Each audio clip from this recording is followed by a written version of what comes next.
Ladies and gentlemen, welcome to Loreweek. As always and ever, I'm your host, the Lore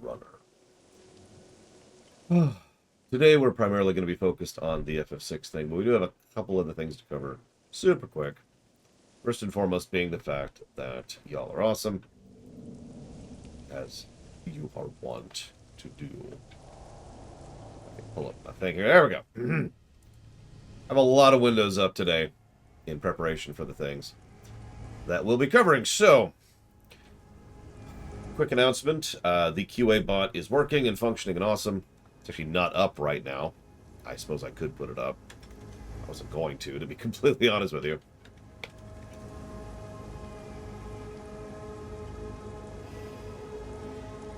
There. QA bot is up. It is working much better. A lot of things have been smoothed out. We've got a little bit of a better feature for getting it, making sure that it's optional, or making sure it's on. We've fleshed out most of the things. Spelling error was fixed. So, QA bot is a thing where you could type in !Q, the letter Q, and then your question, and it'll be put into a log that I can actually check at a later date. This is invaluable from my perspective as a streamer, because usually when people ask questions is not when I have the availability to answer them. People have a very, very, very, very common habit of asking questions in the middle of a cutscene or a difficult boss fight or a difficult part of a section. So people don't tend to ask questions when there's dead time, when there's pauses in between the so-called action, when I don't have much to say or talk about. So this is a way to go ahead and keep that going, and this is the method we'll be using going forwards. So questions go in the QA bot, moving on. To talk about the FF14 streams that have been continuing to go for however long at this point. We are almost done with ARR. In all honesty, I didn't expect to be done with ARR tomorrow, even by my most optimistic projections. Admittedly, by my projections, we are a little bit behind, mostly because the crafting quests and the 1 through 30 quests sucked, but now that we've actually gotten a little bit faster and we're going back to the MSQ, we're going to be most likely hitting Heaven's Word Tuesday or Wednesday. This is a good time as any to mention that thanks to continued illness problems, I will not be visiting my family tomorrow, which means we will be streaming FF14 tomorrow in order to try and get more of that done. Hopefully, fingers crossed, hopefully we will actually be able to finish ARR tomorrow. Honestly, I'm not going to promise that. There's a fairly large amount of just story conk being dropped on our face when it comes to the final ARR patch stuff. The final cutscene alone is something like 45 minutes, so, you know, we'll see. Either way, we will definitely hit Heaven's Word by Tuesday.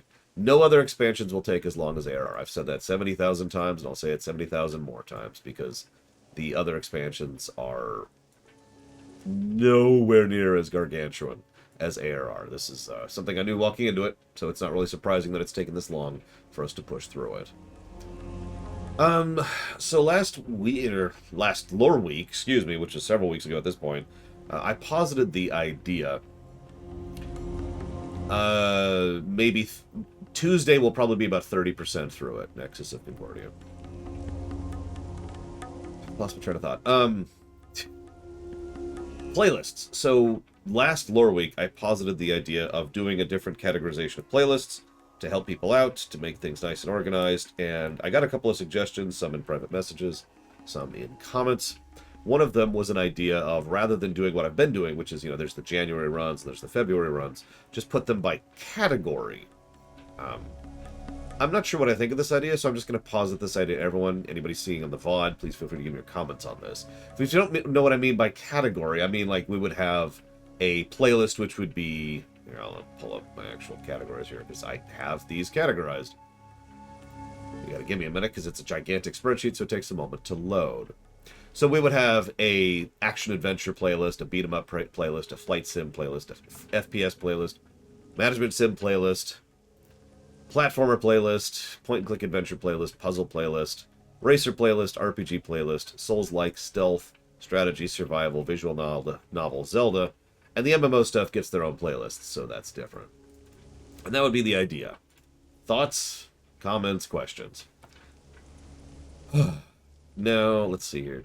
We do have a couple of very brief random news tidbits to run through. Certainly nothing of significance has happened in the last week in the news space.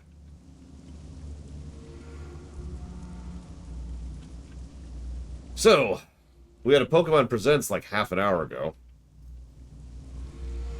What's funny is there's very little news from it. That's the really funny part.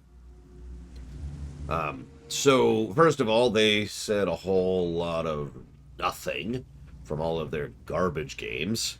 Just a whole lot of crap. Just crap, crap, crap, crap. And I'm going to say that as violently and vitriolically as I can, because it's just crap. Nope, nobody cares. Moving on. Then they mentioned there's going to be an event in Platinum and Pearl. Okay. And there will eventually be a story DLC for Arceus. Okay. Also, Gen 9's coming out this year. Wait, what? What? Now, this confused me. And in fact, still confuses me, because there's really only two possibilities here. Either Arceus is not being developed by the same team as Scarlet Violet, or it is being developed by the same team, and those people need a frickin' vacation, and Scarlet Violet will suffer for it.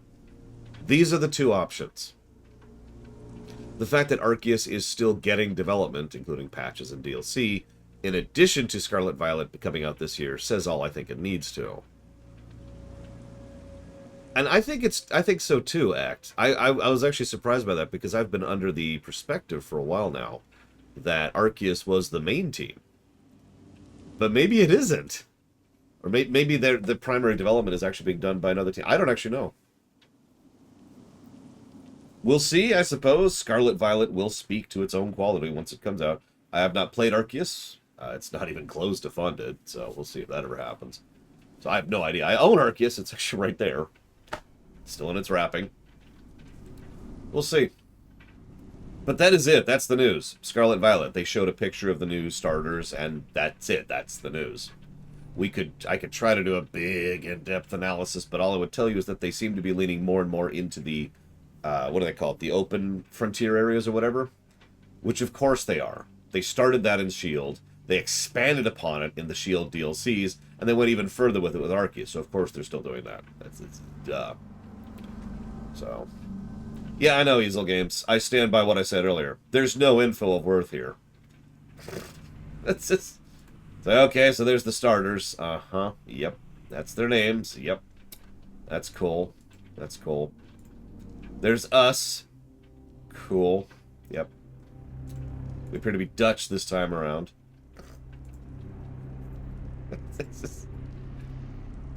I have no idea what it's based off of.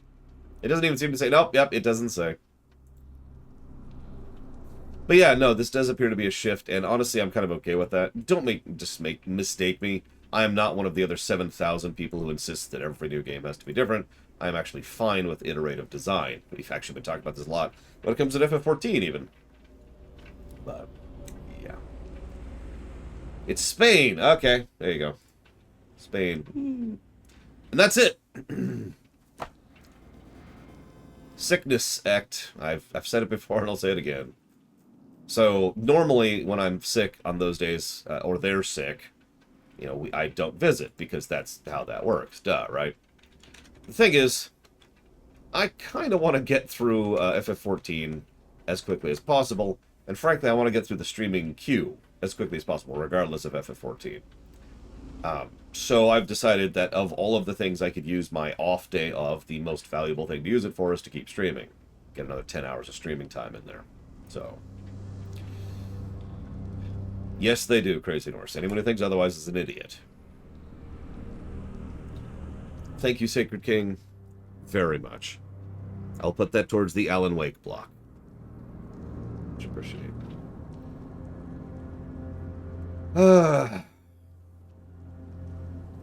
I would like to get through ARR, that is true. I shouldn't say it like I want to get through FF14. That's not quite what I mean. More to the point...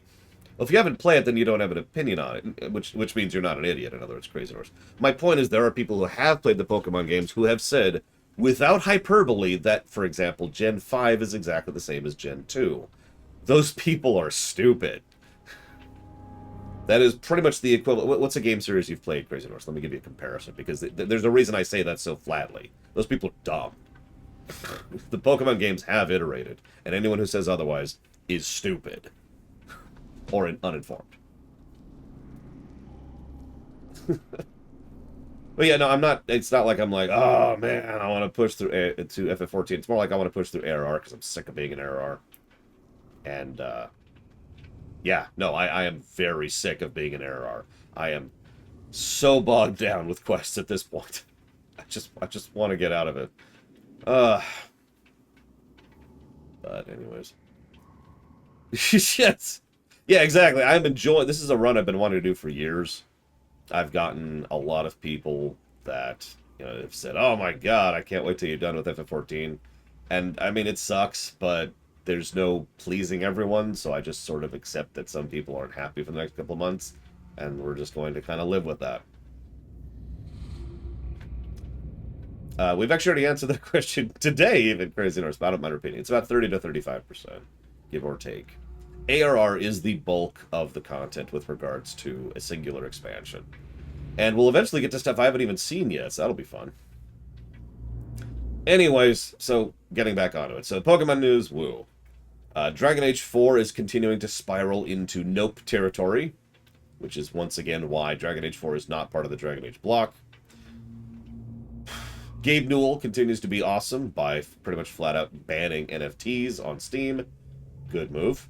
Also playing FF14 purely because his son wanted him to play with him, which is kind of awesome. And they released a new tutorial game for the Steam Deck, which reminds me, the Steam Deck launched last week. Mine, of course, is not shipped yet. I have no idea when it will be, and honestly, I'm not exactly in any hurry. I'm playing FF14. But Steam Decks are coming out. Final little bit of random news is that an idiot is suing Actiblizzard because of greed.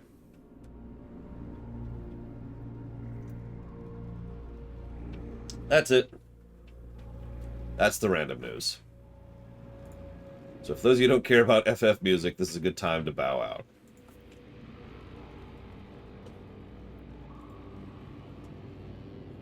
Oh yeah, Best Buy sucks too. But that's nothing new. Best Buy sucks since the 90s. I remember a friend of mine got a job there and quit after like a month.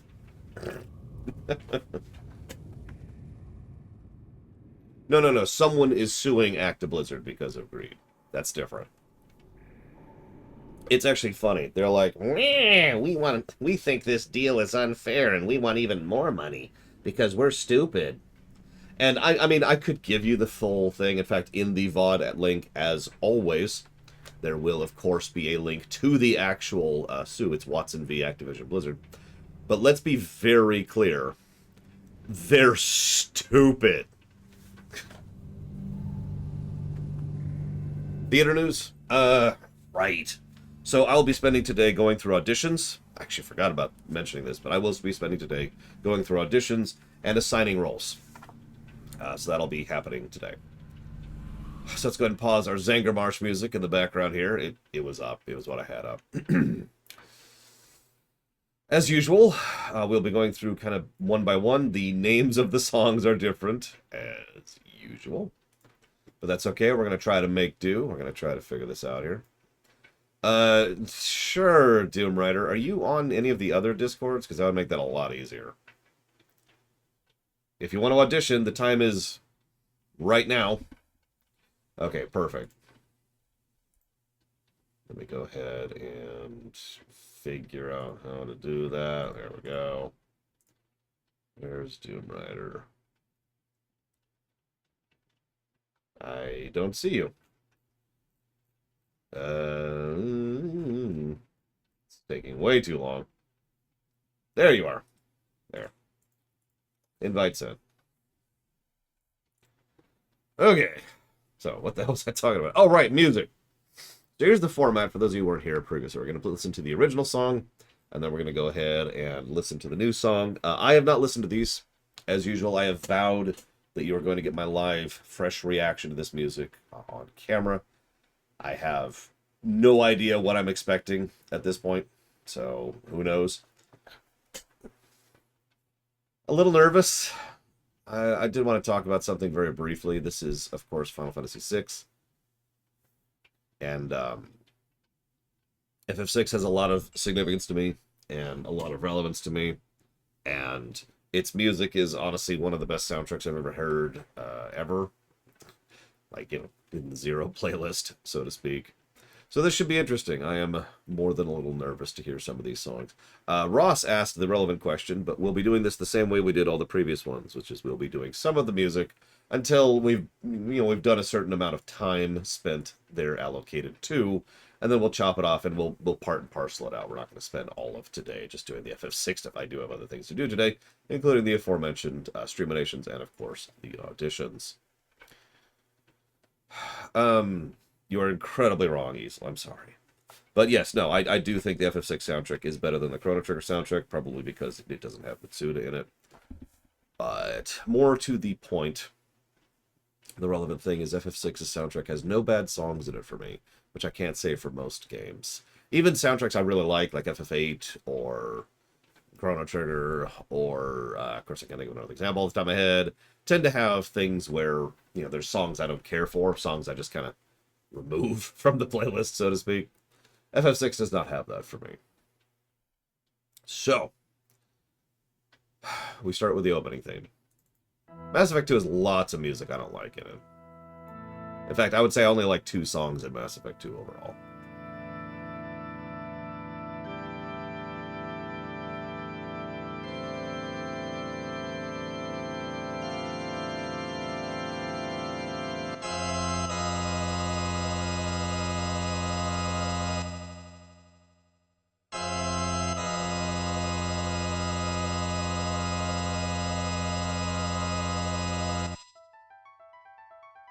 This is the original.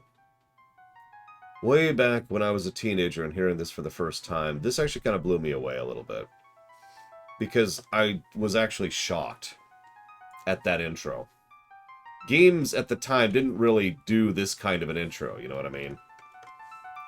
And what's funny is it really did a good job of getting you into the exact mindset and mode of exactly what kind of game you were in for. FF6 is an extraordinarily dark game.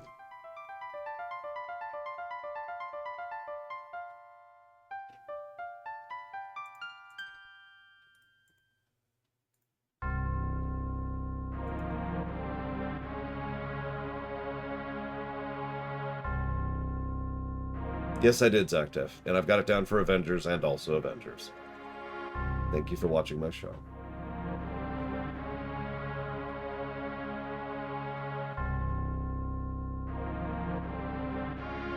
Yeah, think about 5's adventurous intro. Think about 4's, you know, dramatic intro. I don't know what to call that.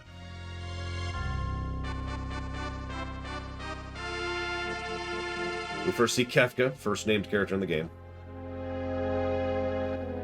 Also the main character of the game.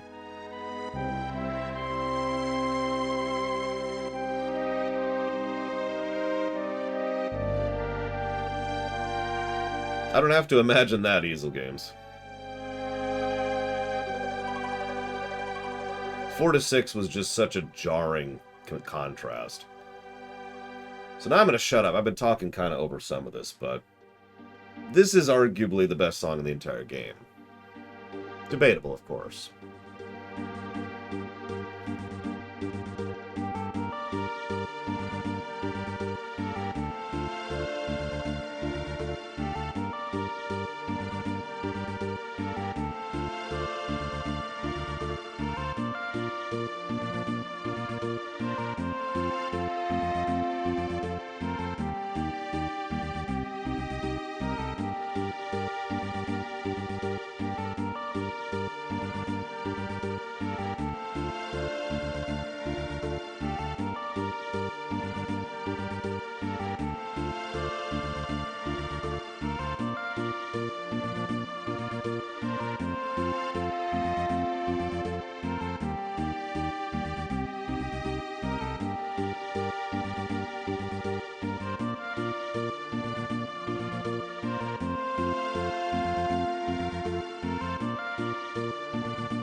Just to talk about it briefly, I don't want to talk over the song. Did you notice how there were actually two separate string accompaniments?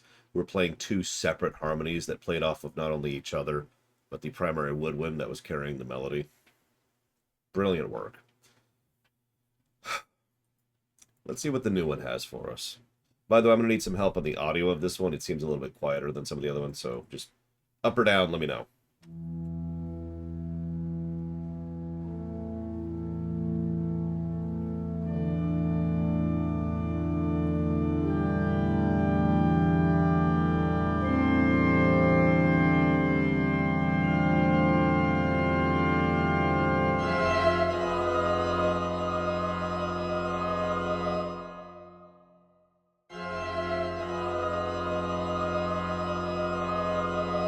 As I say, it doesn't get much more down than that. That's a 10% volume.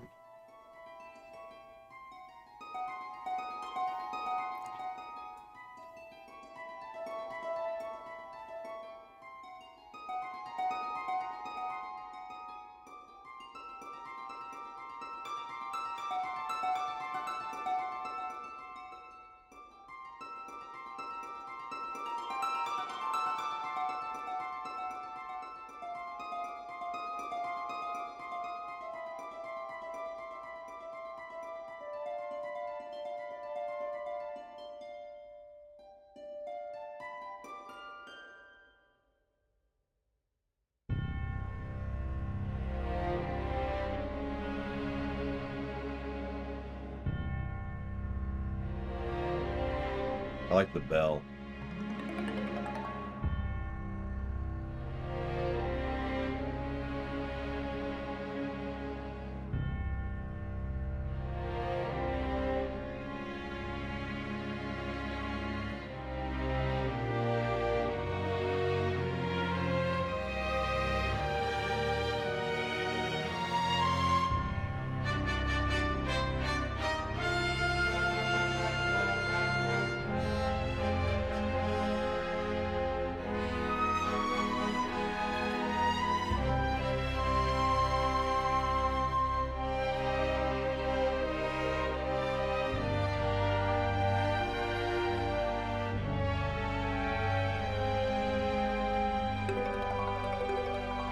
I don't have much to say about that. It's mostly a straight mix. They just kind of changed the instruments and nothing else. So here's the important one.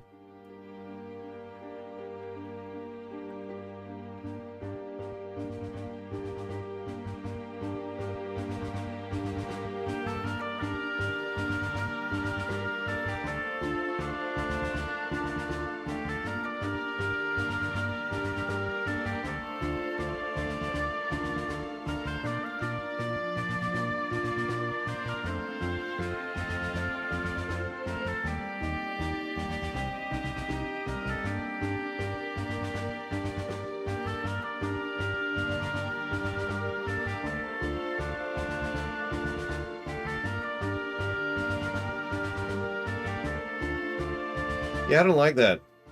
They pulled up the percussion and they pulled down the strings, which I just praised. You can barely even tell there's the two strings accompaniments there.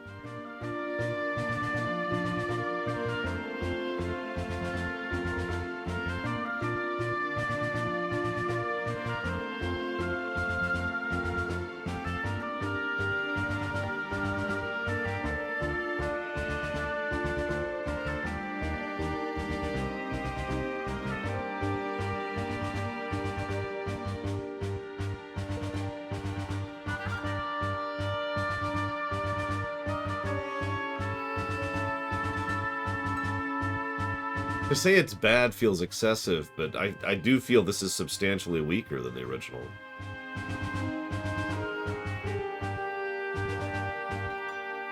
It doesn't help that it is once again a straight mix. No changes.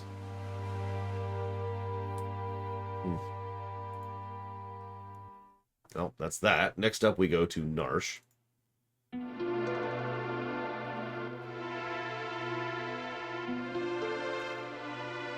Now, what's funny about this, the construction of the Narsh song has always been designed around the idea of being a sorrowful minor key kind of a song.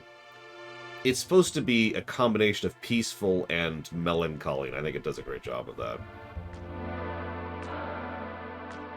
Like, we even have that exhaled breath. I shut up for you for a second so you can hear it.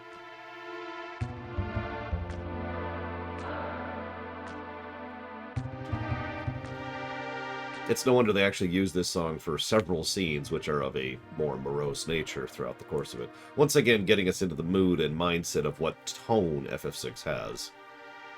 Not that I'm analyzing FF6 while I'm here.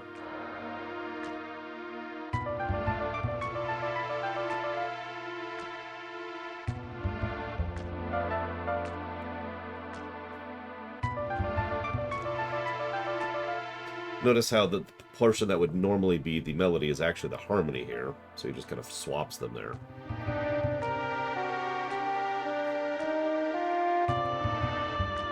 And bounces back and forth between piano and woodwind.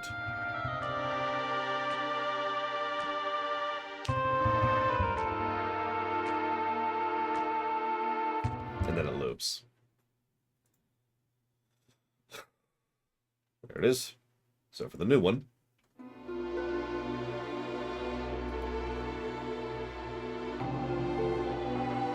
Lots more percussion in the background.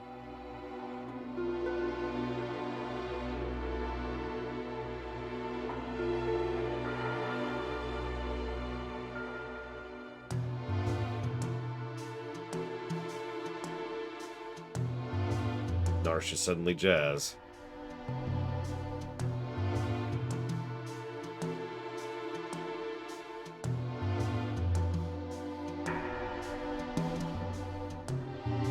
Lots of efforts being made to make it sound more echoey.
Yeah, I'm with you on that, Zamzy. The little they keep doing in the background just doesn't work for me at all.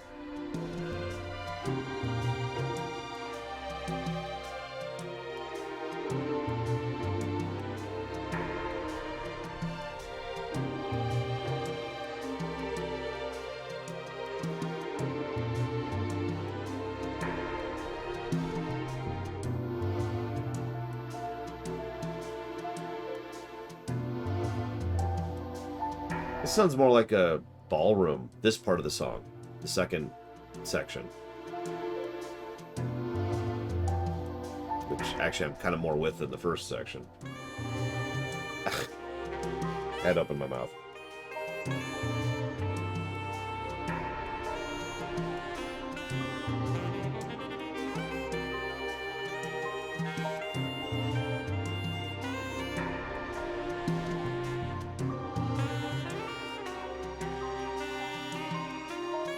So obviously it's tonally changing everything. I think that's a duh. Regardless of, I think my expression gives across my opinion, so I shan't share it vocally. But I will say that I do feel like the complete shift in tone and the increased emphasis on the percussive side adds more of a beat to what was otherwise a bit of a slower, more morose song. Is also, yeah, it feels more noir instead of... They got rid of the sigh completely, you notice, and just replaced it with another echo thing. And they really are trying to add some sound effects, for lack of a better way to put it, in the background, some of which do actually kind of work, and some of which don't. And I hate the sax. So, yeah, that's Narsh. Let's hear Terra's theme. Fine, there it is. I knew it was. Strings would probably be my favorite instrument overall, of all instruments. I know strings isn't an instrument, but I stand by my statement.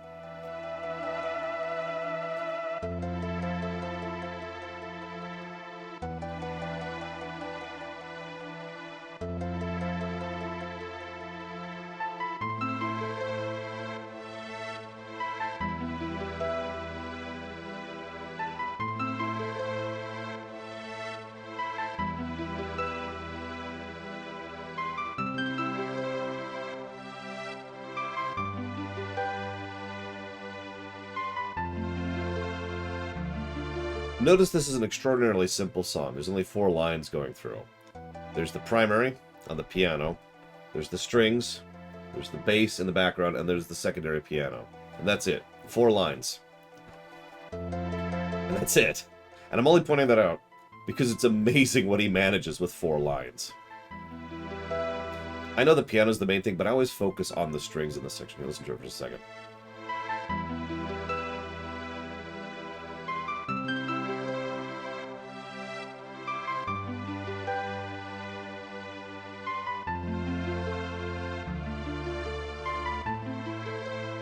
And you can just hear it perfectly. It's actually, I can tell you because I played this on the piano. It's actually mimicking the same note structure of the melody, just pulling out about 2/3 of the line of the notes. So, anyways, let's see what the new one sounds like. Oh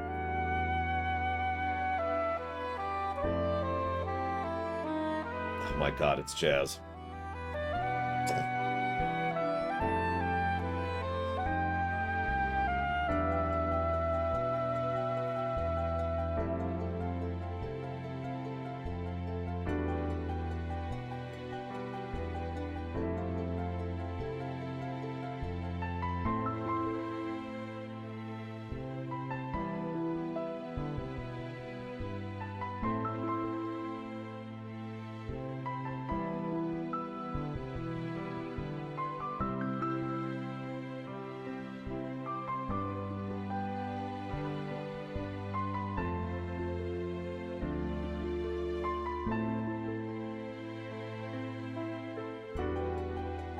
That's an interesting change. If you're paying attention, what they did was they de-emphasized the strings, pulled the bass up a little bit, which I don't approve of, by the way, but they really focused on the piano central.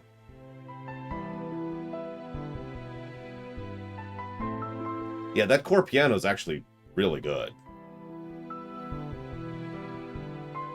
But that bass is weirdly positioned.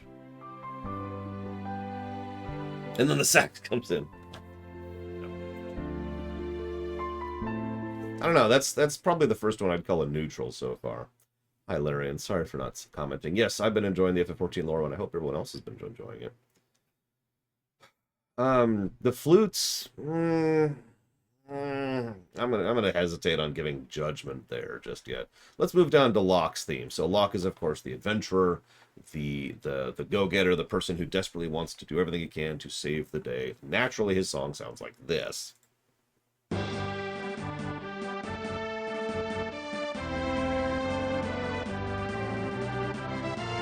I love this song, by the way.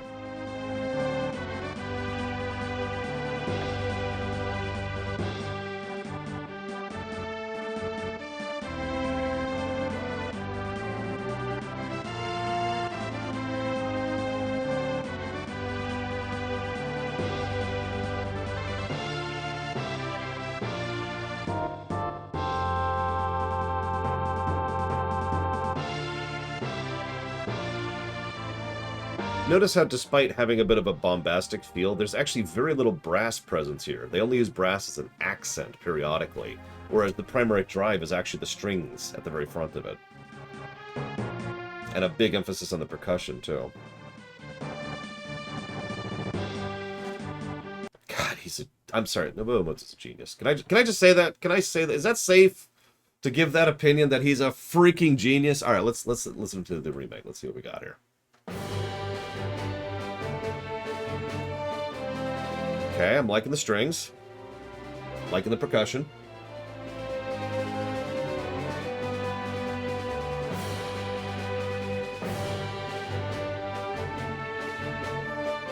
Horn popped in earlier.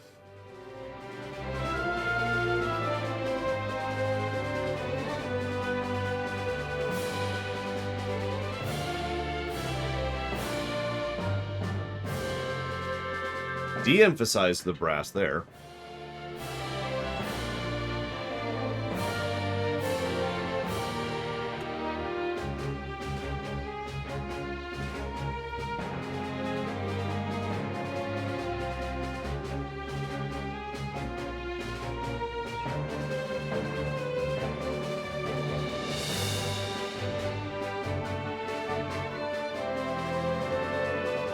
Okay, I like that. The woodwind, adding to it, adding to the drum beat. Oh, I like that.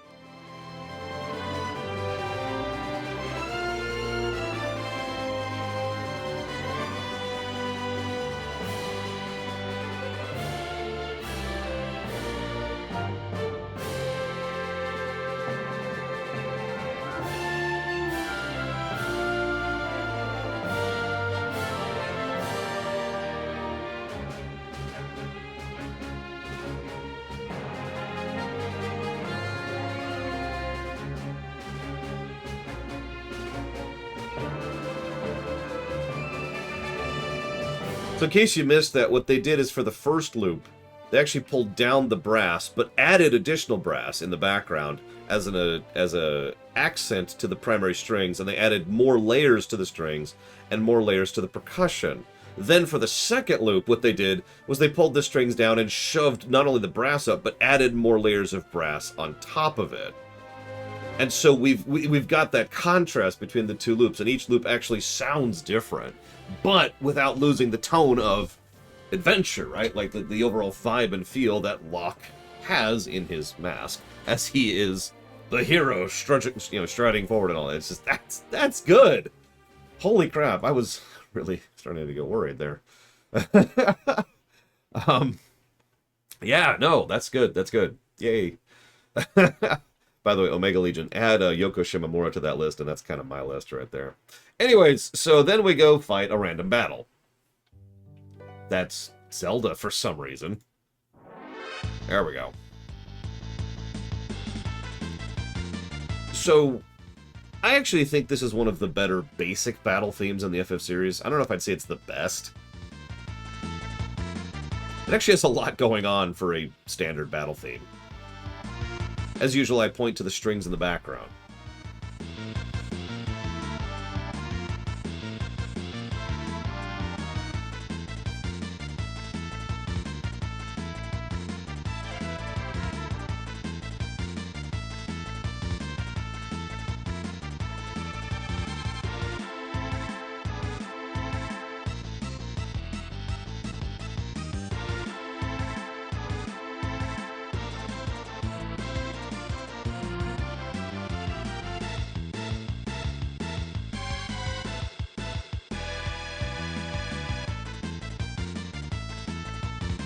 So you get the overall vibe and style.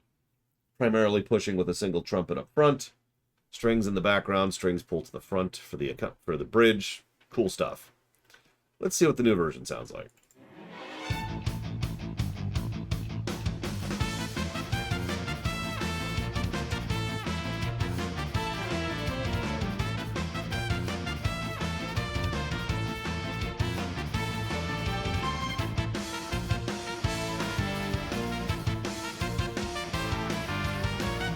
I don't know what to call that. Hang on, I'm sorry. I'm going to pause that.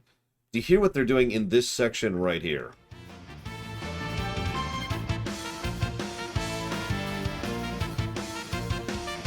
I don't know what to call that. But they're doing a way of emphasizing the notes that actually works quite well for me.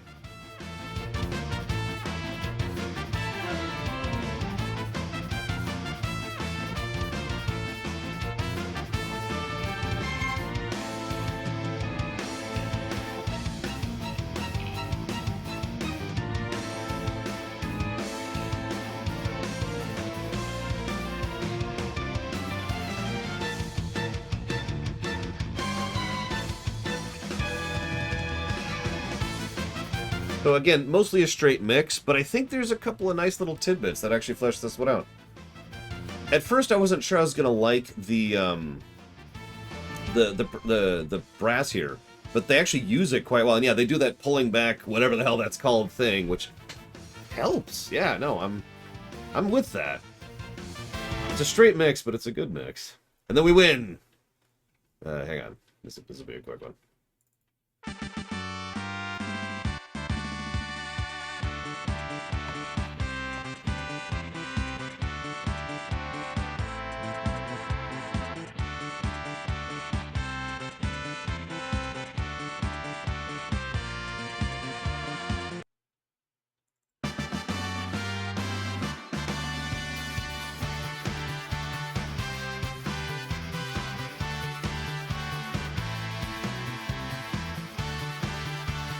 Keeping the guitar going. I think it works, though. Especially since it was just used in the battle song.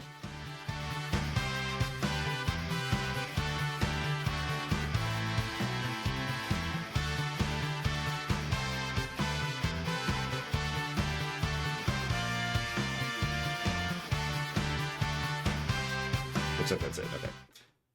Yeah. No, yeah, there's definitely some guitar things. By the way, Gratz Relden. Lurks at work. I just realized what that means. Mike Romano asks, do they have a Lose song? Actually, they do.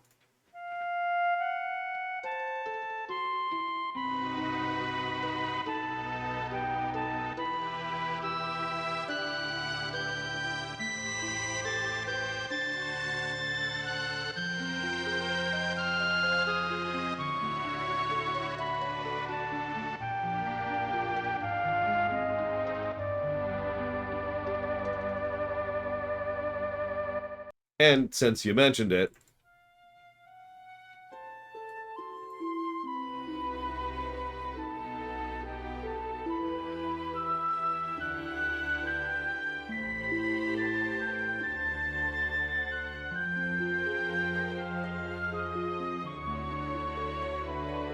I really like what they're doing with those strings.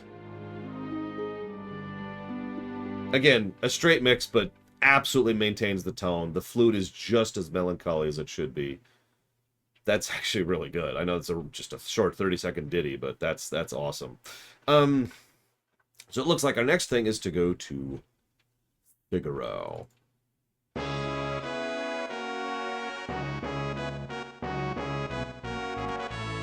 So notice we've already got two brass lines. We've got the ones right up front. We've got the low one in the background, and then a third one which came out while I was talking, which is a further accompaniment.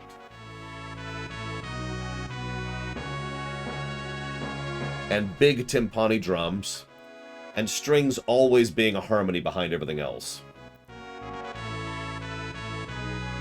And that's only 5 channels, now that I think about it.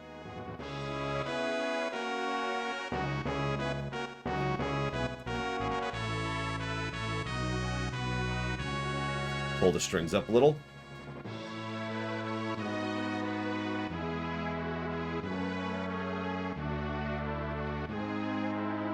Emphasize with horns.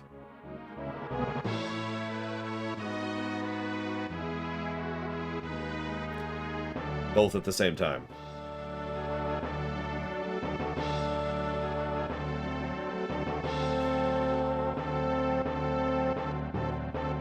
I've heard some people say Uematsu's music is simple because it does things like that.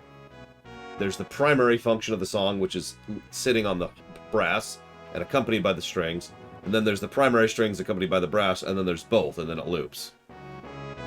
I don't know, maybe I'm the only person who doesn't have any problem with that, because he does some great stuff with it. But anyways, I just want to talk briefly, because I've mentioned how the Baron Castle song is like the quintessential Castle song. There's actually 2 others that are quintessential Castle songs for me, and this is actually one of them. The other one's Chrono Trigger, if you want to Guardia Castle. And so... right? Like, I mean, you could just hear it.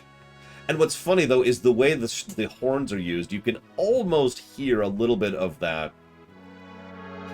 attitude? I don't know what to call that. That tone in the background of... camaraderie is the word I want to use. I might be biased because I know this game inside and out, but you can kind of feel the brothers Figaro in that the way that they use the horns in this one. Anyway, so let's see what they do with the new one. Obviously, it's going to be jazz.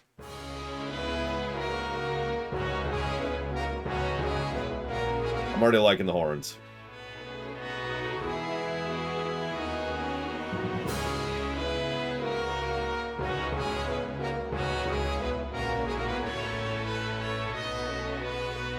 Sounds like they added a couple underneath it.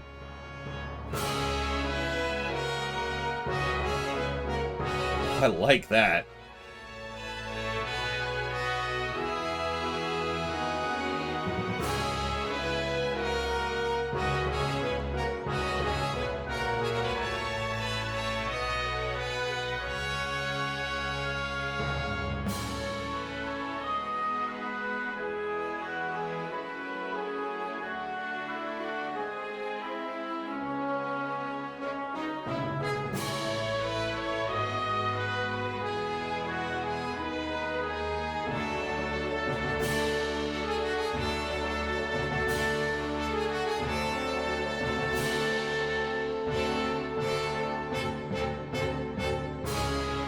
I like that a lot. I think that's actually better than the original.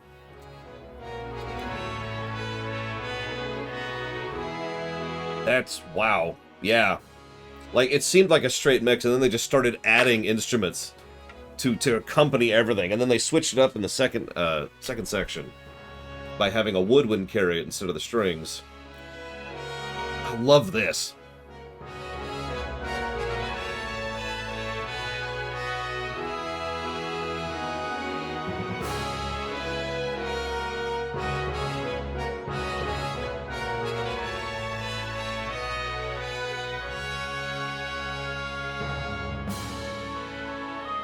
Damn, that's good stuff. That's two definite winners so far. Locke's theme and the Figaro theme. Hi, Dr. Winter. Next up is Kefka. Now, Kefka's theme is hard to talk. I'm just going to go and hit play here. Kefka's theme has a pomp and circumstance to it, but it is supposed to sound wrong. It's effectively mashing two genres together. It's probably why I know several people don't like the song, and it's probably because of that.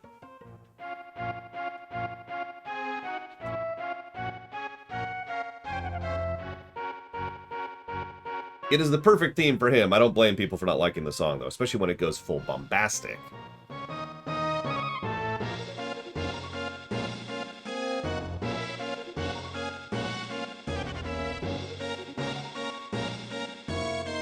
And there's a surprising number of layers going on underneath all this, too.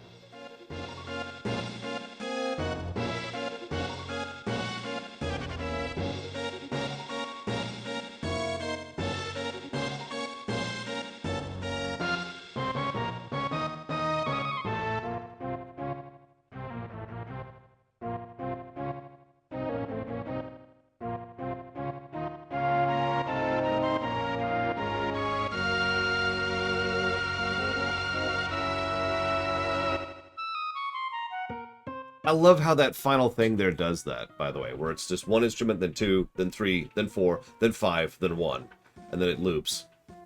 I love the way he builds that. Sorry. Dramatic pause. In fact, can I get a drum roll in chat for this one? This is one of the songs I'm nervous about. There's a few. I think this might be the only one we reached today. But, nope, looks like we're going to reach one other one, because it's only in a few things. But yeah, this is...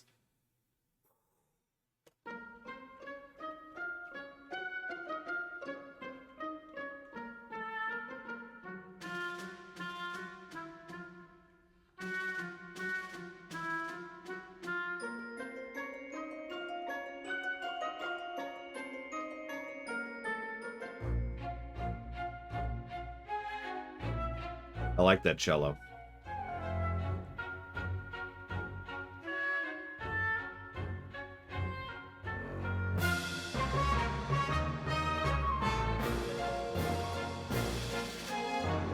That works.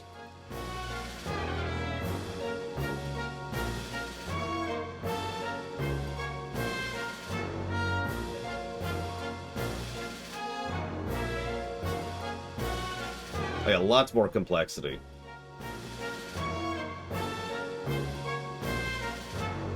To explain really quick, the reason I say that works is because the intro was actually much more subdued. You caught that, right? Way quieter instruments, far less notes per instrument, and they would just kind of hand off. And so there's just this kind of almost echoey, eerie vibe to the intro, and then it just actually hits. And because of that contrast, that's why I say that works. Sorry, so continuing.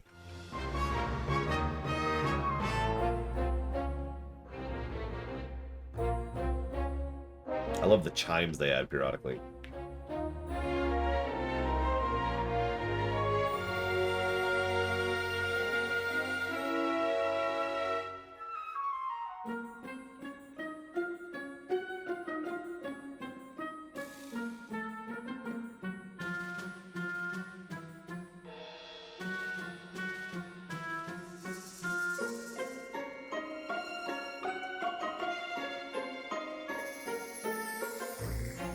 That is wonderfully dissonant.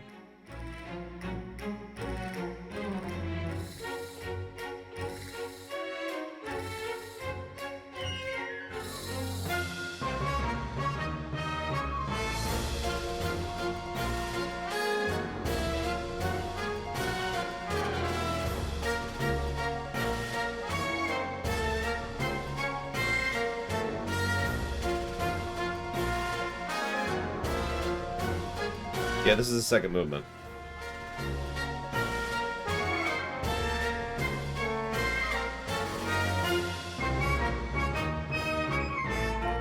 Did you hear the tuba playing almost a different melody in the background there?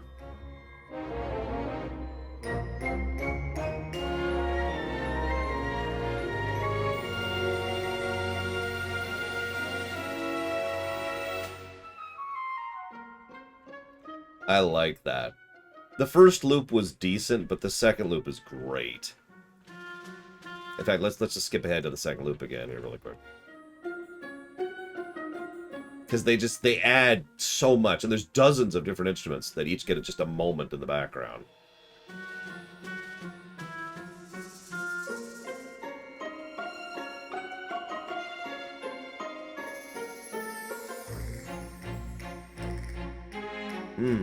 I like it. I like it a lot. I like it like I like the sun. So for some reason, the next song we listen to is the mountain song, even though actually the next song should be the cave or the overworld. Where is the overworld song? Oh my god, that's way... We're not even going to get to the overworld song today. Whatever. We're going in order this time rather than trying to do a narrative order. So next is the mountains. So as with several other FFs, I do feel like this is quintessential mountain music. Well, that would explain it, because yeah, it's way down there on track 30. Although these are direct rips, not from the CD, because screw that noise.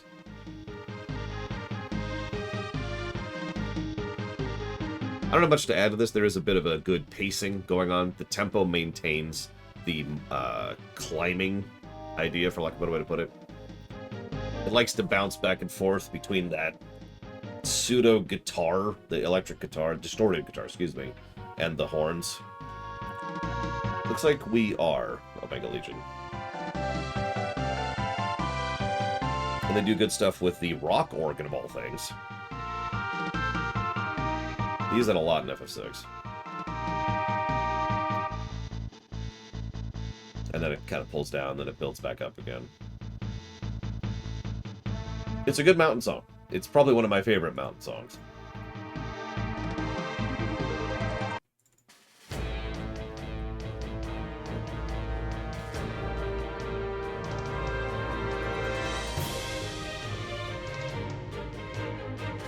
I like what they're doing with those strings there. No, I've never played FF6 before. Silly idea.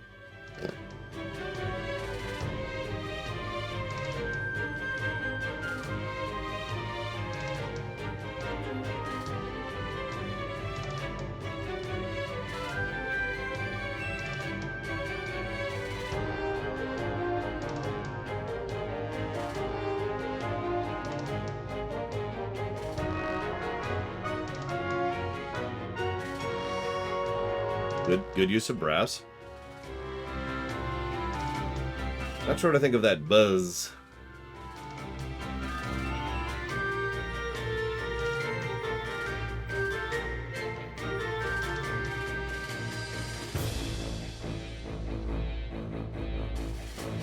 I do like their new distorted guitar, though. I think I'm with Blue Off Alex. I think this is better than the original.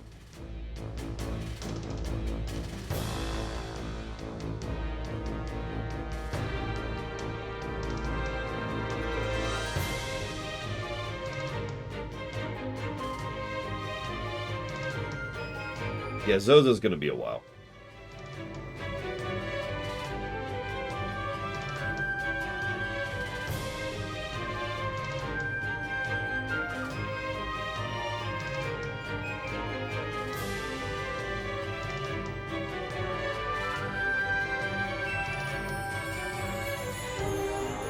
Wasn't sure what I thought that woodwind, but I think it actually works as an accompaniment. I really like the strings and brass.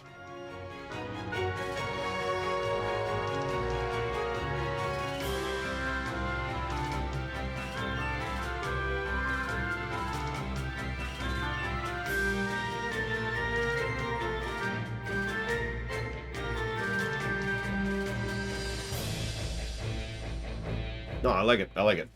It's not quite as good as some of the previous improvements, but that's still good. Next, of course, we have to deal with planning. We now have to come up with all sorts of plans, strategy. We must fight against the Empire.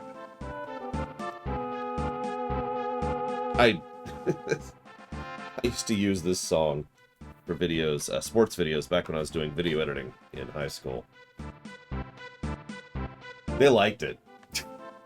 They thought it sounded appropriately militant, like they were marching off to victory. I got praise for using this song.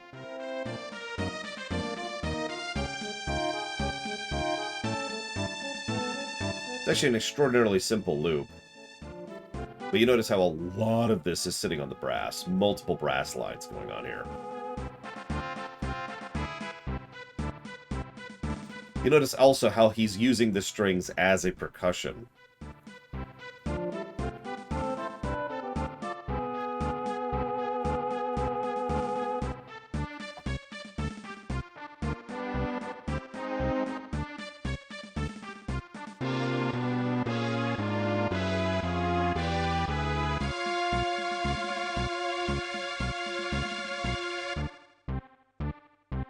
I could analyze this more, but I think it speaks for itself. Lots of good percussion, lots of good brass usage, lots of usage of strings as percussion. Let's see what they do with it in the new one.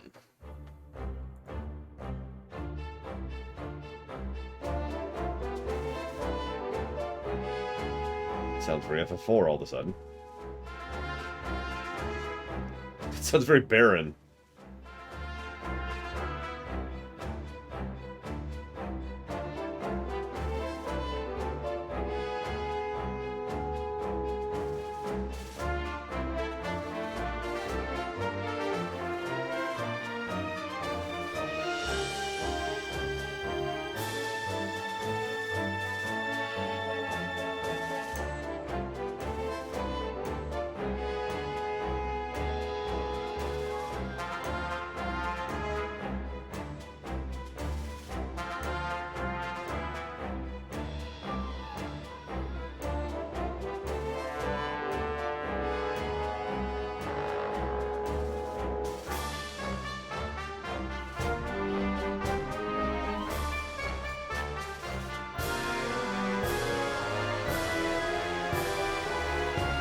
Much more military than before. Much more marchy. Why call it barren?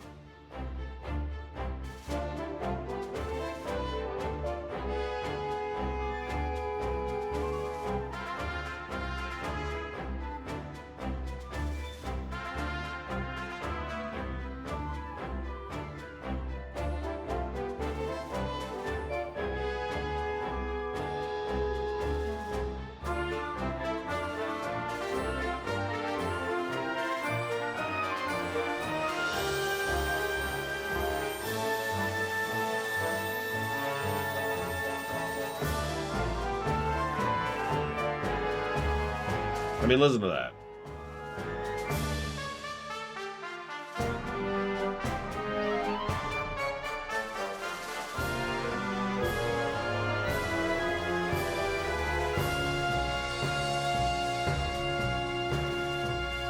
It almost sounds like they sillied it up a little bit, you know? By really leaning into a lot of the kind of a thing. It almost feels like this could be a theme for Go-Go, for example. I'm not saying I don't like it, they have completely shifted the tone of this one. Next is apparently Shadow's theme. We still haven't even heard Town. This is such a weird song order, but whatever. We're following this order. So next is Shadow. Which I don't have. Right, I forgot about that. Hang on. I can fix this. No, the original, please. The original, please. There we go. So, Spaghetti Western.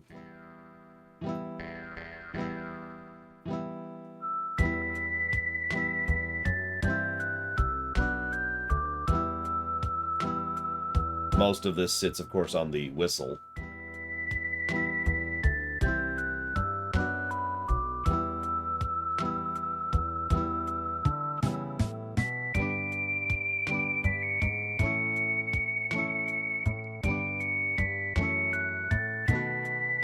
I think they were literally going for the man with no name vibe for Shadow, because it does actually fit pretty well.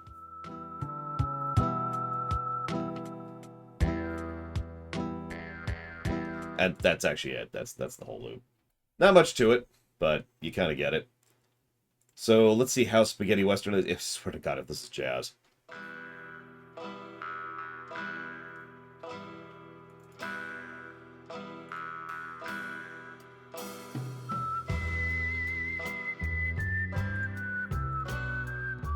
Really leaning into the Spaghetti Western.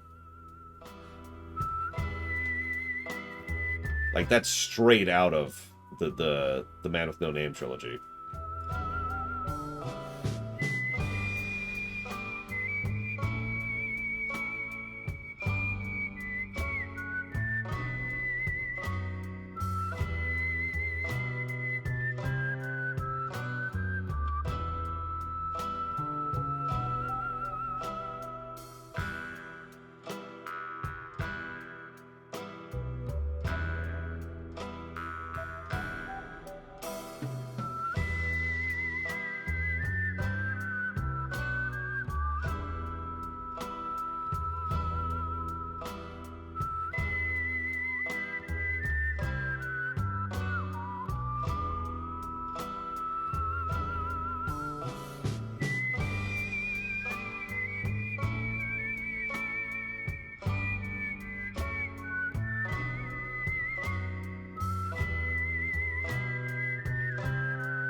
I think I like that. I think I like the second whistle.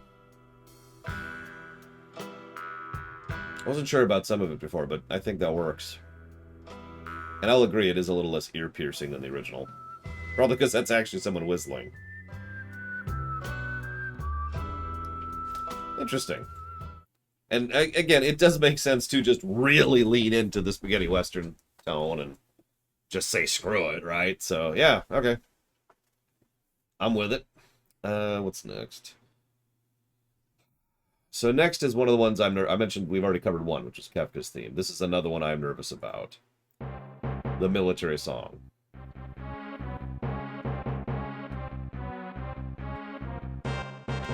For years, this has been the epitome of military in my mind, in terms of music. Primary high brass, accompanying low brass, and a non-stop marching beat.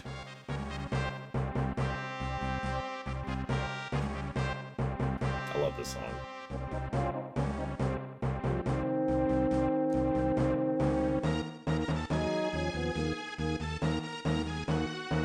Oh, Red Wings is up there, but this surpasses it.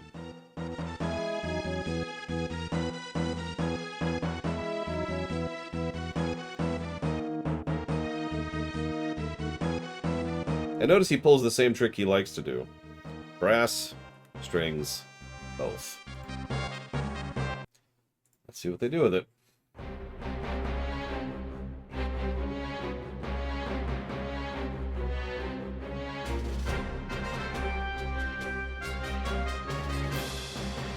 Way more marchy. Lots of staccato, I think is what that is. Chopping a note off early.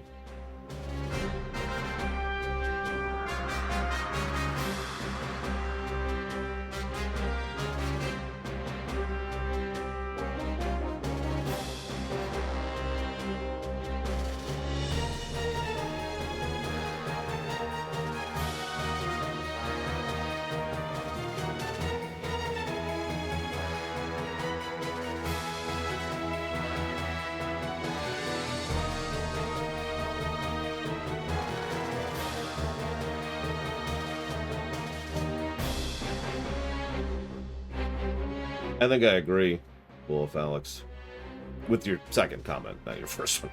I love the Red Wings, don't mistake me.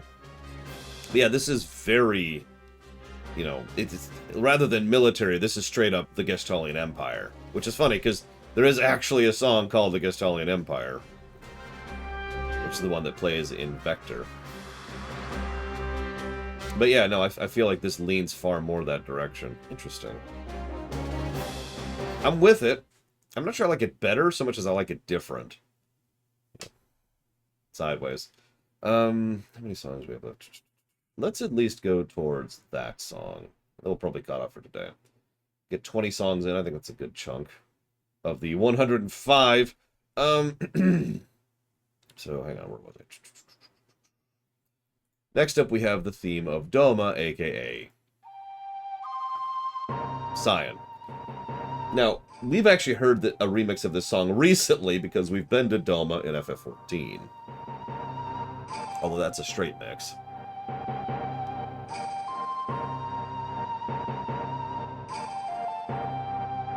I swear to God, if they jazz this one.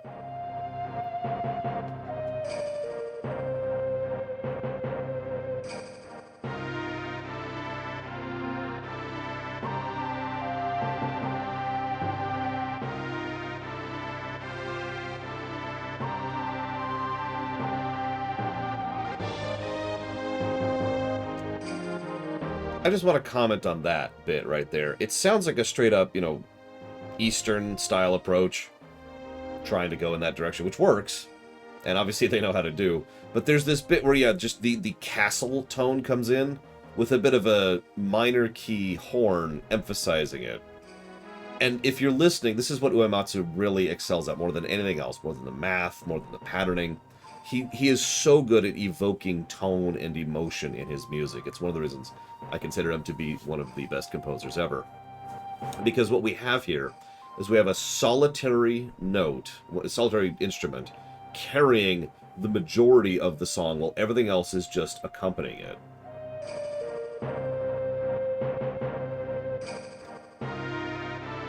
Then we hear just a little bit of the extra in the background. Then the main instrument, Cyan, comes back into the front.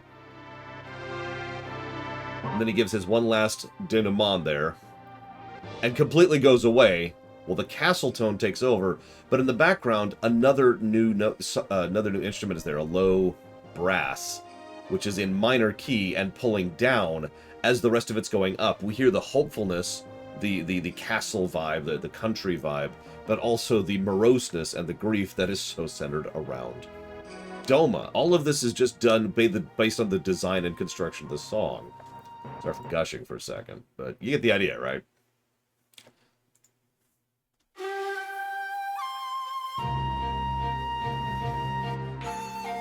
Okay, so leaning into that.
I think it doesn't work as well, but I think it's still good, if that makes any sense. It loses some of the narrative impact. I do like what they do with the strings in the second portion here, up here.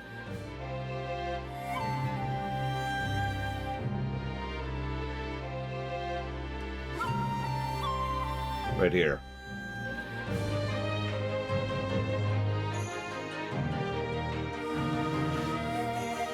I don't feel like bringing the woodwind back in was a correct decision there, though. It's a shame, because most of this is actually really good, other than that problem. Oh well. Then Cyan gets angry. Actually, this song plays for a lot of high-intensity moments, but...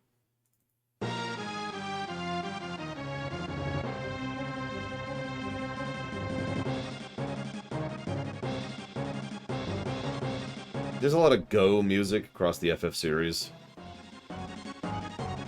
This one's extraordinarily simple and short, but very effective, I think.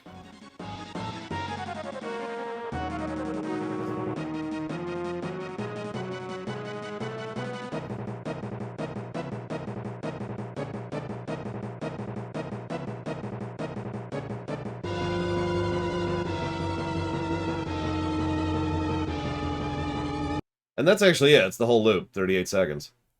But you could feel how there's a lot of intensity to this song. The drums are going constantly. Every instrument is being cut off before it can actually finish. We've got the strings that are just racing in the background. The horn, which is carrying the primary melody.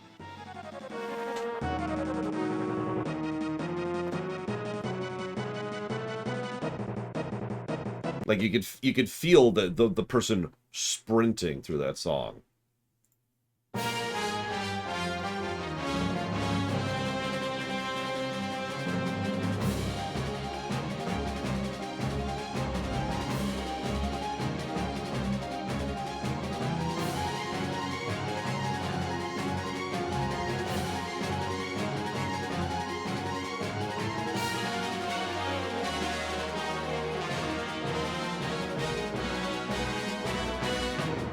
I like the brass. I also like the double-layered timpani in the background.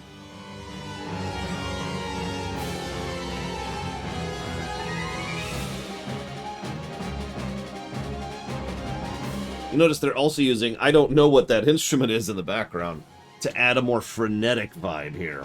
Like, no, frenetic's the wrong word. Rather than a sprint, this is fear.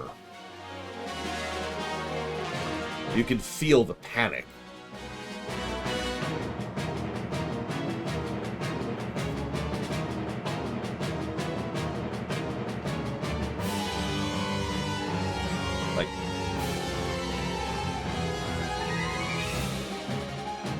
Like there especially. I think it's actually multiple instruments that are being combined in order to try and get that scream into it. I had to quote it. So then we get to another song. I know there's so many songs that I'm nervous about, but this is yet another one I am nervous about. I gotta find it. I think this is it. Nope, that's not it. Is it here? Nope. Hang on. Wait a minute. Gonna have a bit of a drum roll. Because there it is. Under T, of course. Silly me. This is one of my... this is the origin of the Peaceful playlist, which eventually evolved into the Help Me Go to Sleep playlist.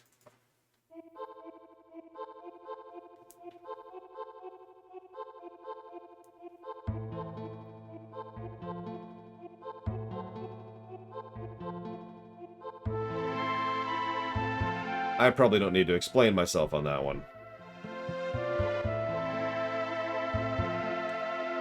Melody carried by woodwind, non-stop strings in the background for harmony, a light bass guitar periodically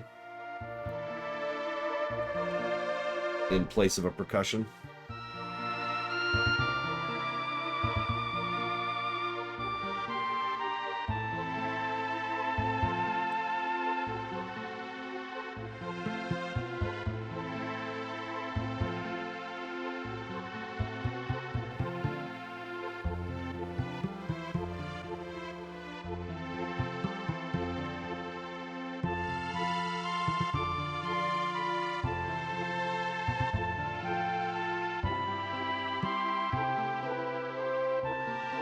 By the way, if you're paying attention, this is yet another song that has a minor key in its structure. A lot of the music in FF6 is designed to sound sad, to sound moroseful, or melancholy, or grief-stricken. It's FF6. And yet almost every one of them has that thing at the end there where it pulls up just a bit, that little moment of hope at the end. Thank you, Baron, as always, very much. If you do know what you'd like to put that towards, please let me know. So let's see how the sleep song works here. I like that.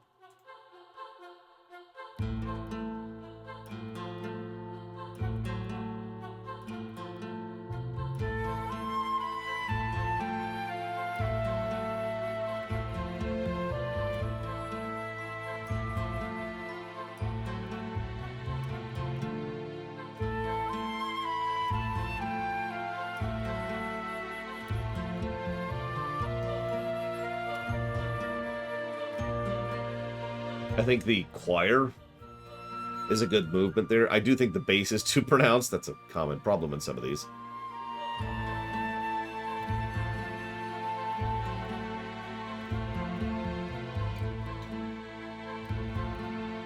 Yeah, I don't think this will be added to the sleep list, but it is good. Oh, that's beautiful.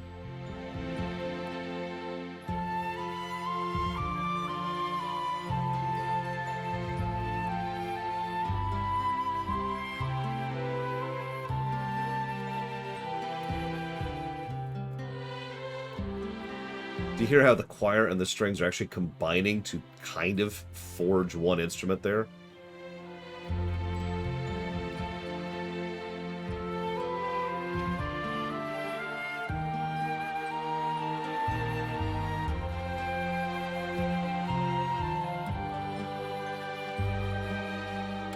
That's good.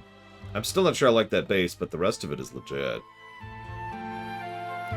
It is a little bit different in tone, but I think it's a good shift. Instead of being a peaceful kind of a thing, it shifts more into a more mystical, which works for a lot of the places that this plays. I don't think I would be a good music critic. I'd probably be laughed out of the studio, so to speak, Spartan. I don't know any of the terminology. That's why I talk about things like brass instead of a specific instrument, or pulling up or pulling down instead of whatever the actual terminology is. Looks like it doesn't have a second section. But the song I'm most nervous about, I'm actually strongly considering going ahead and shoving forward in the queue, because I'm really curious about it. So, what time is it? I do need to get on with that. Let me think here. So next is Phantom Train, then Velt, Gau's Theme, Serpent Trent, and then Town. Let's do all of those, and then we'll shove the other one forward. So let's do Phantom Train. Give me a moment to find it. Should be right here. This is another very simple song, but rather effective.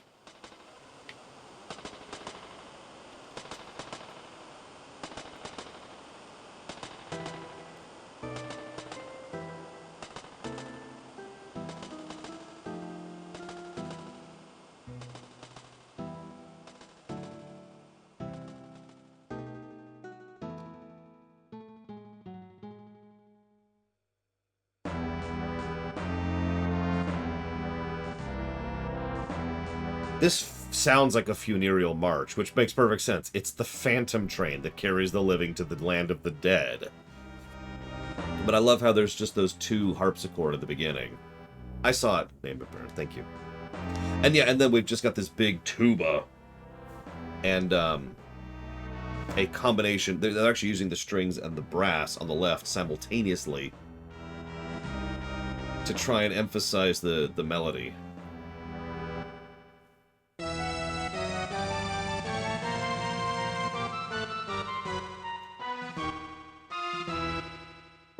I mean, everything's act-eft. It's like saying, hey, Kefka, here's where I live, and then doing nothing to defend yourself or prepare for the ambush. It's one of the dumbest parts of that movie. I like to think that, I can't think of his name.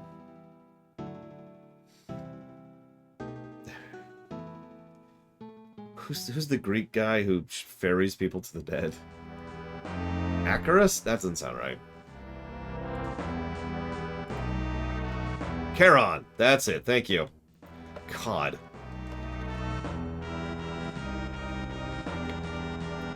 And thank you, Spartan J42. I will put that towards Star Wars: The Terribleness. I mean, 2003.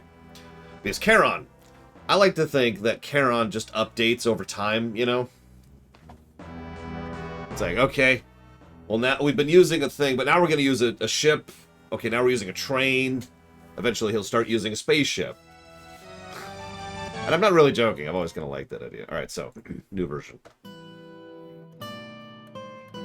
Okay, that's a weird direction to take that. Acoustic guitar.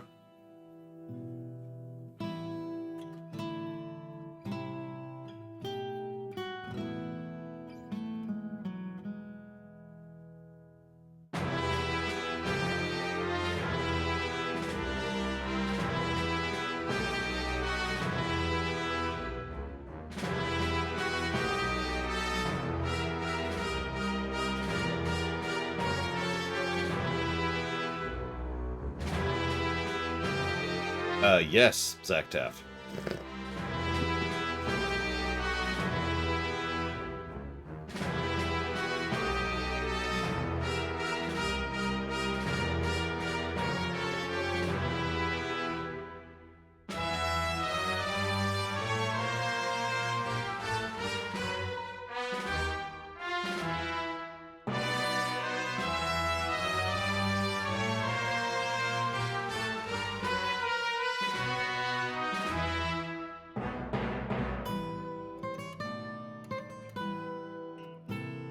So this, I think I'm going to put this in another different, not better or worse. I am reminded most of Dia de los Muertos, more than anything else. Like that vibe. Why couldn't he just initiate it twice, Active? I mean, let's just be honest, Active. The reason he was stupid is so the plot would progress. It is because plot. It is bad writing. That's why I don't like it. And yeah, this... Yeah, no, that's exactly what I feel from this one. It is... I don't think it's better, I just think it's different. And there's no second loop, so we'll go ahead and move on to the Velt! Okay, so, admission time. I'm sure Blue of Alex is going to blast me for this. So, once upon a time, I used to have a playlist called Grind. It was a series of songs, not that I enjoyed, rather, it was a series of music that had a really specific requirement. It had to be music that I could effectively zone out to, if that makes sense. So, it was a bunch of music from just all over the place, so that I could just have music playing while I'm grinding an Asheron's Call, or an EverQuest, or whatever, right? And this was the initiator of that playlist. Probably because I have 100%ed my Velt, or my rages. That takes a long damn time, for those of you not aware. But, even ignoring the obvious memory association, the truth is, this is a very flowy song, which is a good type of song to zone out to. A song that just kind of loops back into itself. Because we got the drum beat. We've got the strings right now. Pulling the woodwind.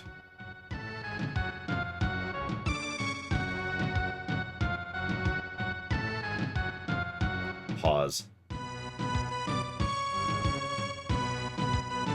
Pulling it up a bit. And then loop right back down with a bridge and more percussion than any other portion of the song to lead right back into the low brass. Most video game music is designed to loop, but this song is uniquely looped. It's hard to explain to me because I'm stupid and don't know the terminology. But I'm sure someone who actually understands music can tell you why this song loops so well. So...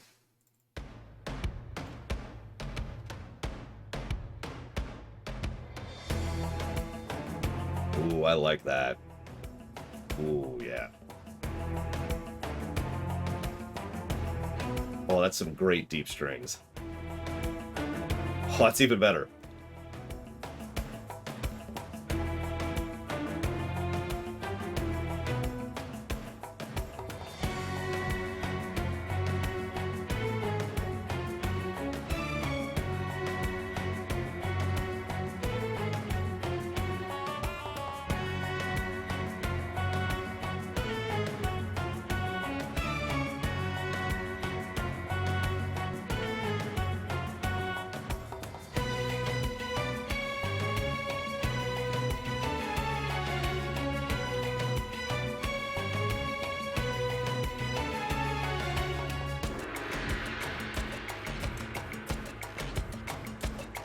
That's some great usage of strings on top of strings in the background there. Yeah, this is Lion King right here. This is the savannah.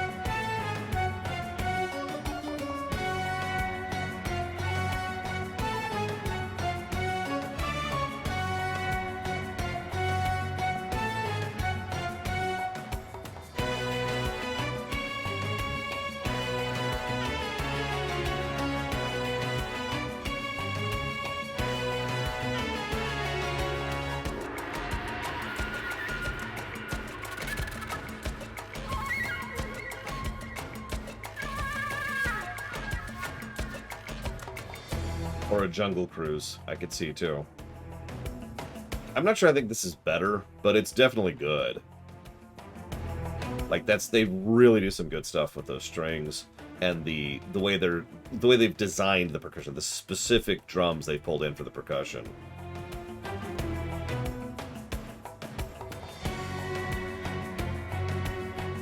I love that. Anyway, sorry. So, Gao's theme, by contrast, is, well, much sadder, because Gao has a very somber story. We just only see it in like 2 cutscenes.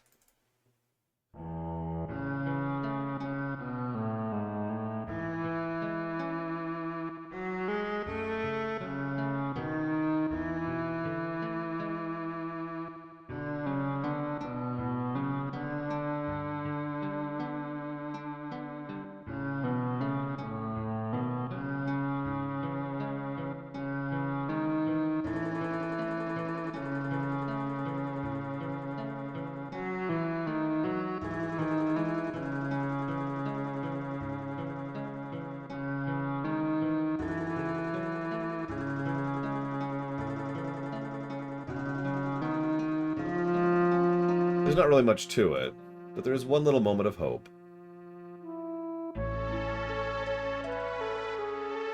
As there usually is in these.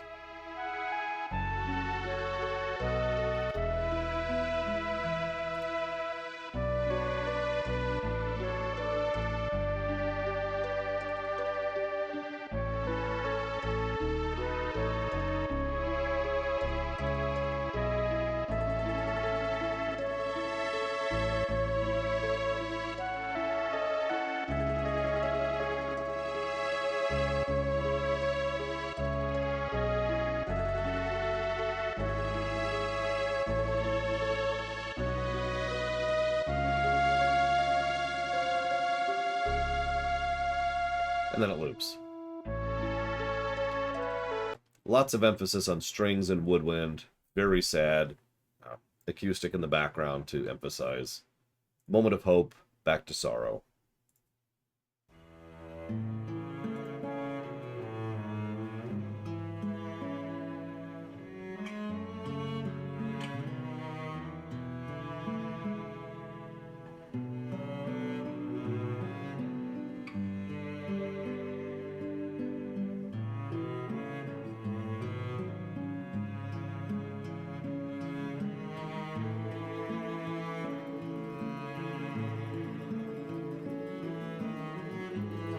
much quieter banjo, whatever, in the background.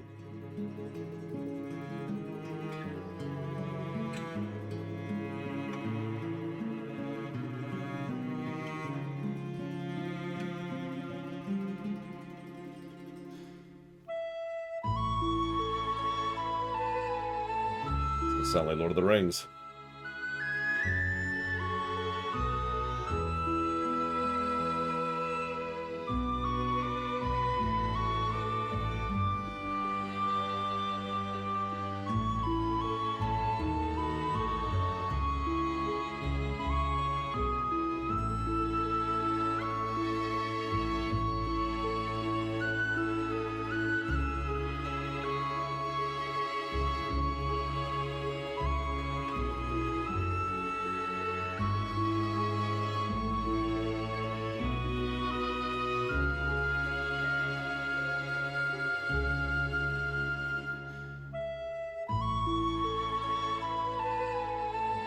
It's interesting.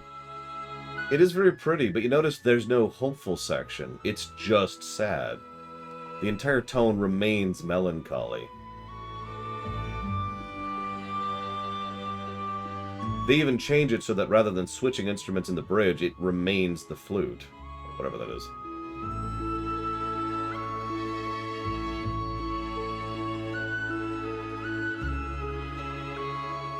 Interesting. And then it's already looped, sorry. So then we have to go through the Serpent Trench. This is your typical underwater whoosh song. If I can find it, it should be under S. It's under T, isn't it? Yep, there it is.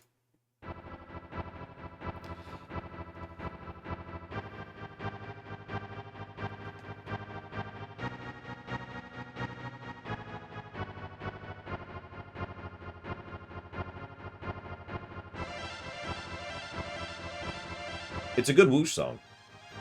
I have a playlist called Traveling, which this is on. Because, yeah, make sure you get Water Dance over here. Because, yeah, you get the idea, right? Like, our airship songs usually have this kind of a flow and movement feel to them. The strings, once again, being used as percussion. Not the first time he's done that.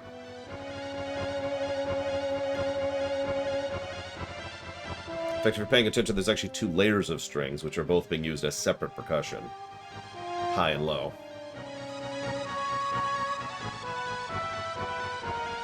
Unfortunately, it's a really short loop. So we've already looped. Looks like this one has a second section.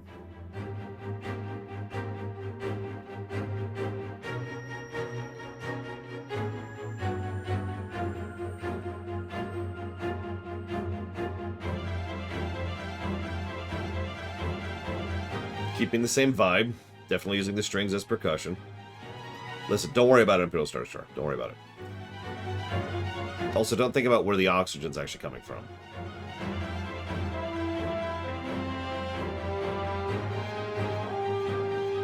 More bombastic brass.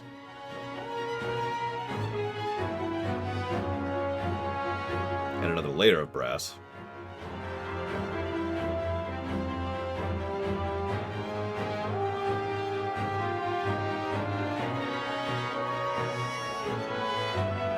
Yeah, you heard how that second layer just kind of slid out of the first layer of brass, and then they both played alongside each other.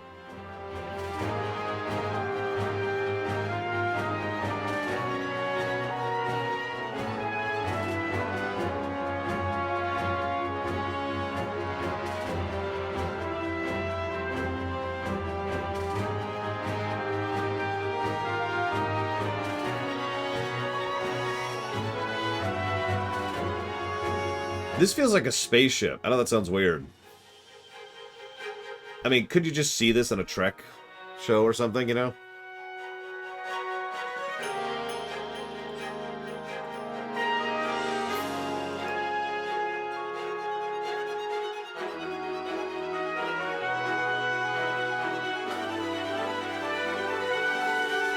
It's very hopeful.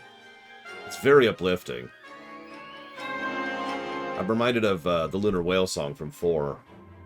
And then it loops. Thank you, Chris Vilker, always. If you know where you want that to go, do please let me know.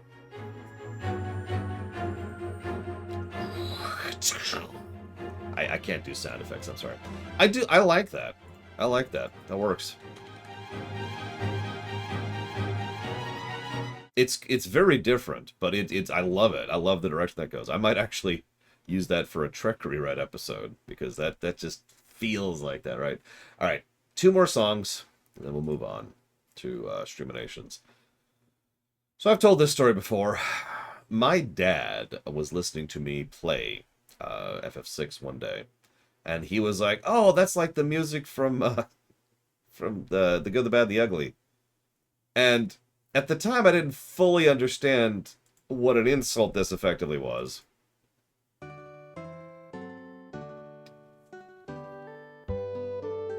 So for those of you who don't remember, there's a section of that movie where they're playing beautiful music to cover up torturing someone. It's a powerful scene, but like... what? But in many ways, I actually think this might be one of my, if not the favorite town songs in the entire FF series. And not counting individual towns, like, you know, I mean just the generic town song, right? Simple woodwind in the front, second woodwind in the accompaniment, strings comes up in the second section. Very light bass, barely even audible.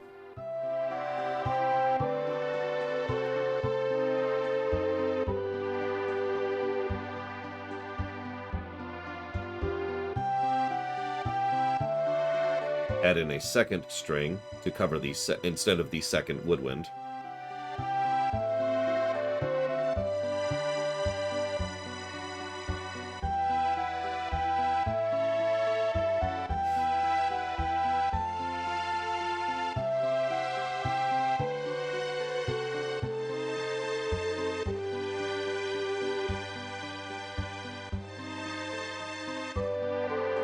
And the overall vibe and tone is very much everyday life, right?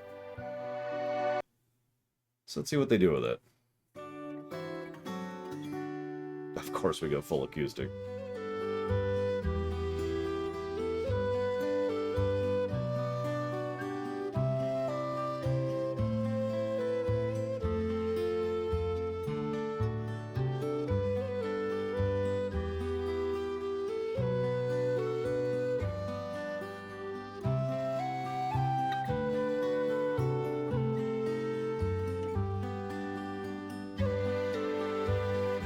Okay, the strings work well there.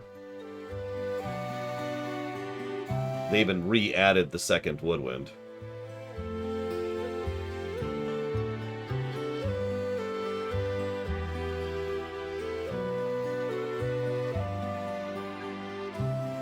Yeah, more rural, I agree. It works, though.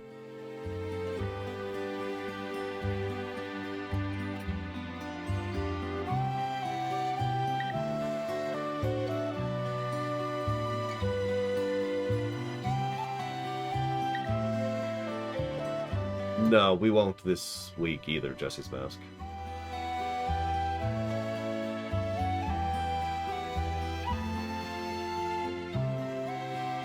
Town. Back to London. I think it works. I'm not sure about some of it, but I do think it works. I agree, this is actually a little bit more village than town. But it still works quite well. And if we're being honest, most of the cities in FF6 that we visit, percentage-wise, are actually villages. Only a few of them are actually large-scale metropolises in lore. So... and it's looped. So I said we'd skip forward, and so we shall. I'm not going to add anything to this. This is one of my favorite songs of all time.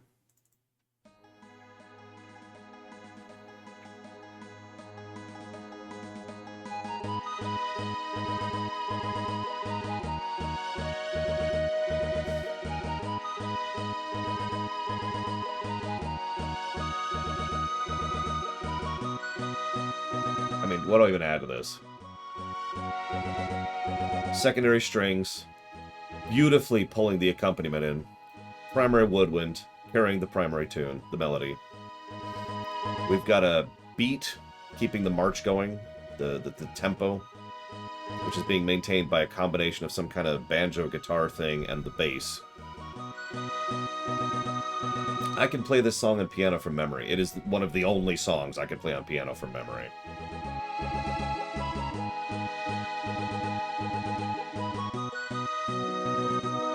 Pull in the brass as a bridge.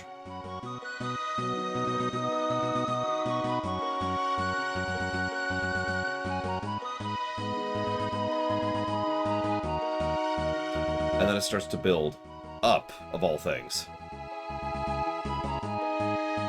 And it becomes triumphant. Complete change in the bass. Complete change in the percussion. I swear the tempo actually changes.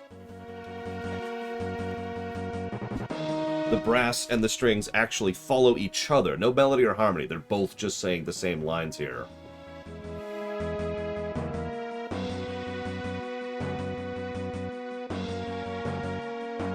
As it builds into this. And it just kind of fades back into the loop.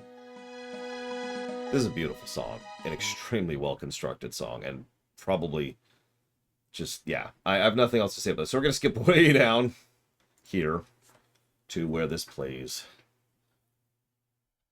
in the Pixel Remaster.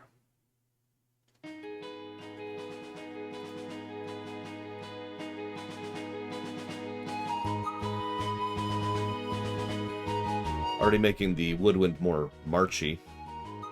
A lot of pulling the notes back.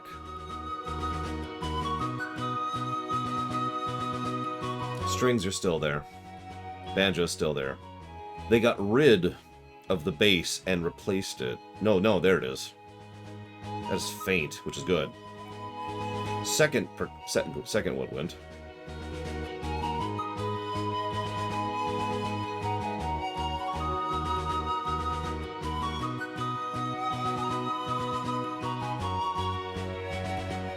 The guitar on the left works much better too.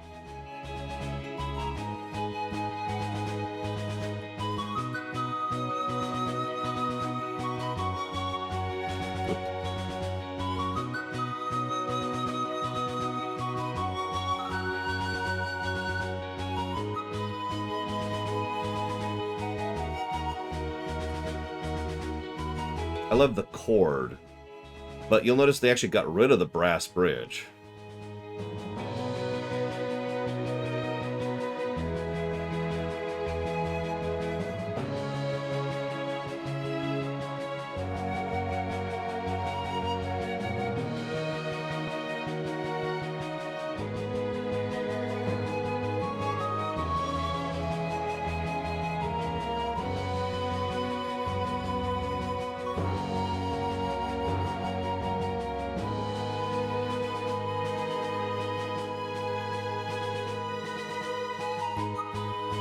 They did. They simplified it and they changed its tone. They got rid of the brass almost entirely, replaced it instead with a low brass and focused more on the strings. And instead of being triumphant, that was actually the mourn, the mournful. That was a funeral march.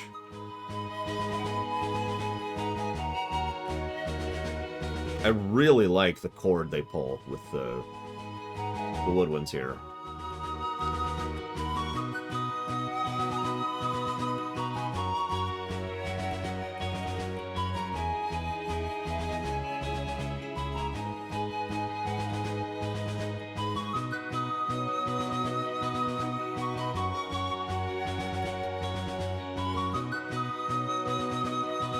I wish I could just replace that woodwind instrument, because I think that change alone might push this forwards for me.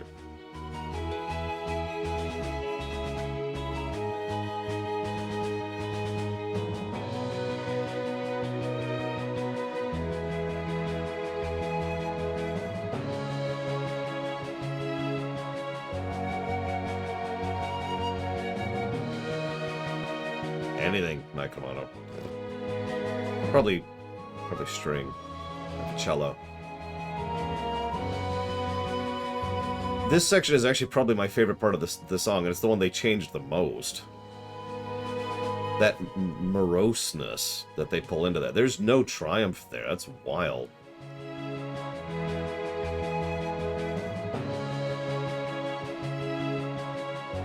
It's almost operatic, actually, if I had to use a word. Nah, that's probably the wrong word. Tragic. There's the word I want. This feels like a song someone's singing after the loss of their loved one.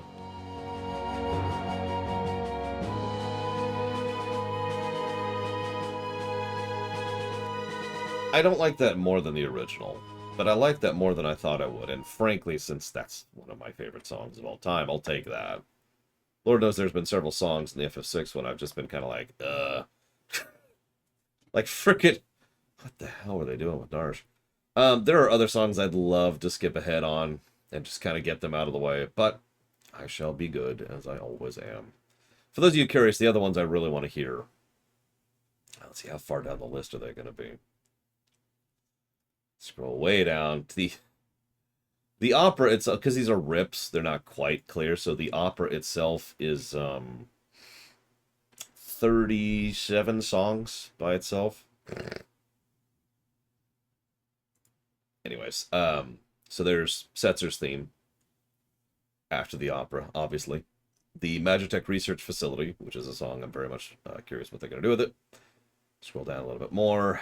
Then we have The Floating Continent, which is, you know, I guess I could, here, hang on. So, Setzer's theme.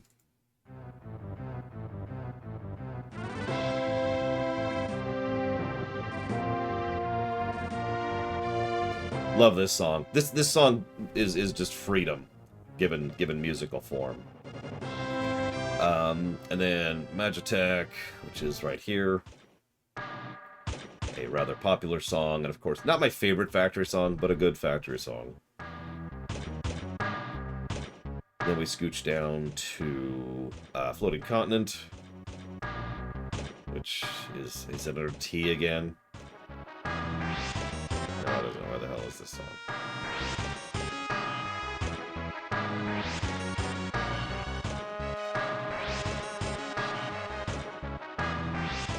There it is.